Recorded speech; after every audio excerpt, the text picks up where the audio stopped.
Australia. So there's an interesting thing. What do you do? Do you ring your wife up and say, "Look, I did my head in, and it's all bandaged up." So I didn't tell her, and I arose back, and you've got bandage all the way around your head, everywhere, of course. So I got down there, and when I got down there, of course, she sort of wants to know, what's happened and all that sort of thing. I told her, and I had no headaches at all at any time during that period, which was an amazing thing. And then the funny side of it was my little daughter, who was, I don't know, maybe a year old, didn't recognise me. So she's sort of sitting there looking at me, and then suddenly she did and flew at me and leapt from my wife onto my shoulder. And so I had quite a good time down there then, and it all went very, very smoothly, which I was I was amazed. It gave me all that confidence and peace to come down, praising the Lord in tongues, and the actual damage wasn't as severe as I thought it was. I mean, it was bad enough to frighten me to death and everybody else in the surgery, I think, as well. Okay, so we were back in Australia then. We had a period there, not very long, and then back again to Papua New Guinea.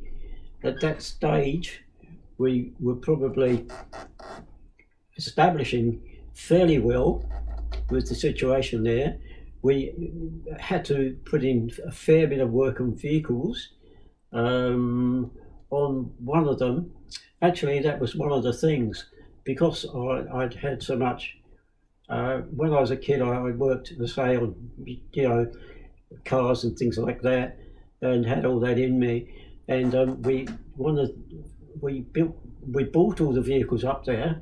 We had some money coming in, and we went down the road one day to get just past the auto garage, and there was I had one combi. There was another combi there, so I thought, okay, I can get that. And then I thought, no, I won't. I'll do it tomorrow. The next day I went down, and there was a bus there, and it was a Morris bus, which was, I don't know, 1966 or something, a little bit scruffy on the outside, but it seemed okay. And I had a look at that, and it wasn't much more than the other one was, the combi was. So I decided to buy that, and the only problem was it didn't have a spare wheel. So I agreed to buy it, and then they came around and said, "Oh, look, it's got no spare. We've got one for you." So they got that for me.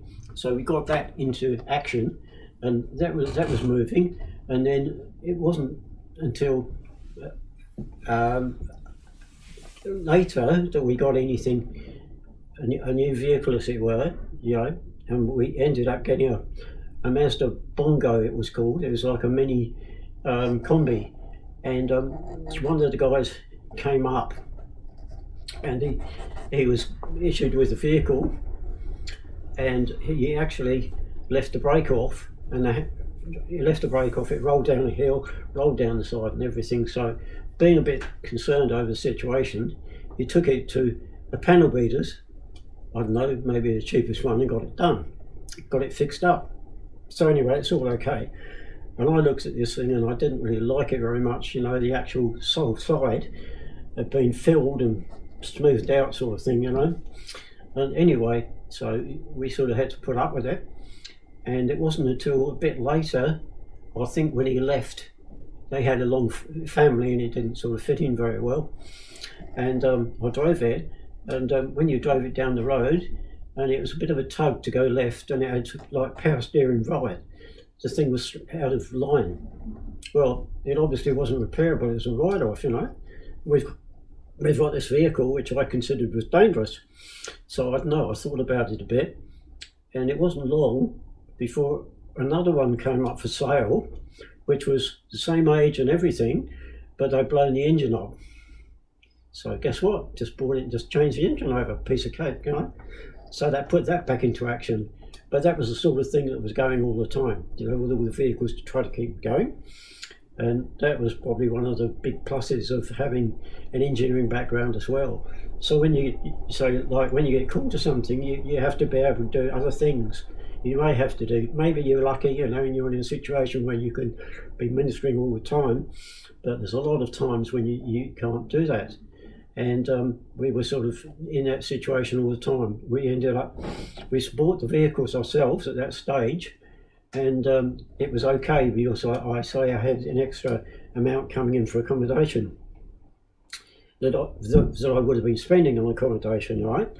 And then at one stage we got we changed from one airline to another, and I got a payout, and that bought us another bus, but that calls a diesel, a more modern diesel one.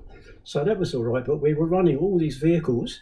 But to understand Papua New Guineans, you've got to understand the different people as regards their knowledge and the way they do things and all the rest of it. And you do get caught out occasionally.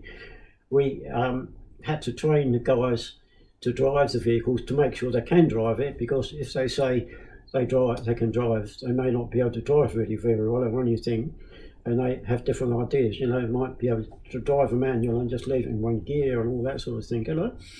And one day we had a guy, he's from his place, and he'd been up in another town, and he'd come back to Moresby, right? And when he came back to Moresby, he was driving this manual vehicle.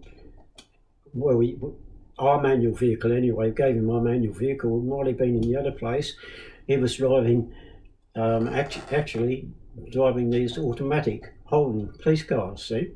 But before that, he'd been driving four-wheel drives, so everything's all right, isn't it? So anyway, I did my run, came back, and he's still at the side of the road with this thing. I said, "What's wrong?" He said, "There's something wrong with the gears, it doesn't work properly." So, okay, so we got him organised, got in it. There's nothing wrong with it. He's been driving these, but because he hasn't driven them 6 months, he's just lost it completely. And these were the sorts of things that happened. So you had to sort of be ahead of them in that way. What else? Well, you're then trying to fit this whole thing together. You're trying to minister, you're trying to look after vehicles, and that was all okay to some degree. Mind you, the family got pushed on one side time and time again, and we pushed 1,000 people into vehicles, and all the actual people, we had an actual pickup at a place called Banana, which was a police training camp, and we drove the bus out to them and back every time, and particularly in Morris bus, it was a corrugated road, and when I say corrugated, I mean corrugated, so we'd sort of shake it and it would be full. These buses had perimeter seats, if you've ever come out with those, all around the sides, so everybody got on the perimeter seats and all the others stood up in the middle. And we had some exciting situations when someone wanted to talk to me and came into the front when I'm going on one of these extremely bumpy roads, and ended up leaning on me and things like that, and they didn't really take it all serious, so we had to put up with that. So that was quite a job. So we went out there, we brought them into the meeting, and then we took them out. The meetings over that period were just taken wherever we could, and then we managed to buy a house, because I'd get paid for the accommodation anyway. So we got this house which was on the hill, and it was on the top of a large slope. Yeah, you can see that, that's good. But on the top of a large slope, and the house was a high house too. And so what we did, we had the meetings underneath the house, which solved the problem. And then by this time, of course, we were working with AOG, and they were able to come up, and one section of the house, they actually managed to change into a flat.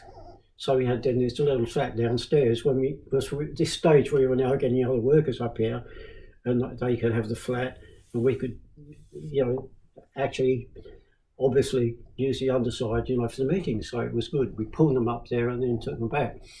And I'd say one of the problems was actually this accident with this vehicle we had. They had this parked at the top of the slope, the house, with the handbrake off. And guess what? It ran away and went down to the banks and everything, which was rather interesting. And the buses were parked there on the other side of the road, and we lost one of them twice, and it's just been stolen, you know. And anyway, we finally got a message that it was outside somebody's house.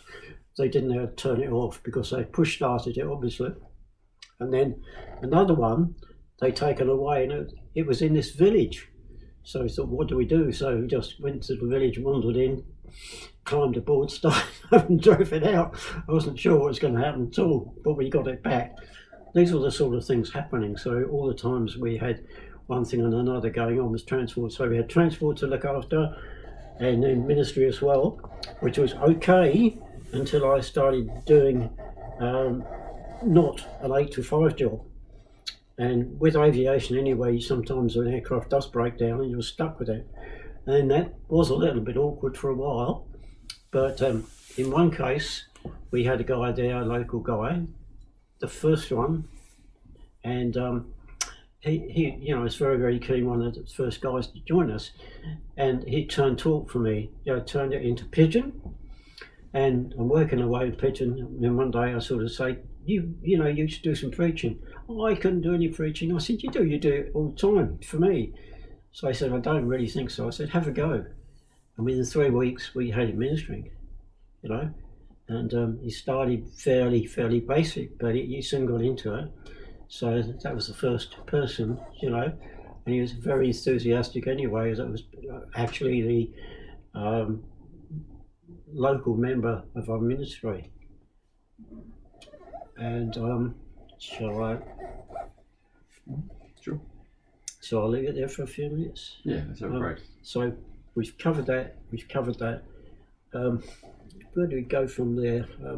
Have a toilet break.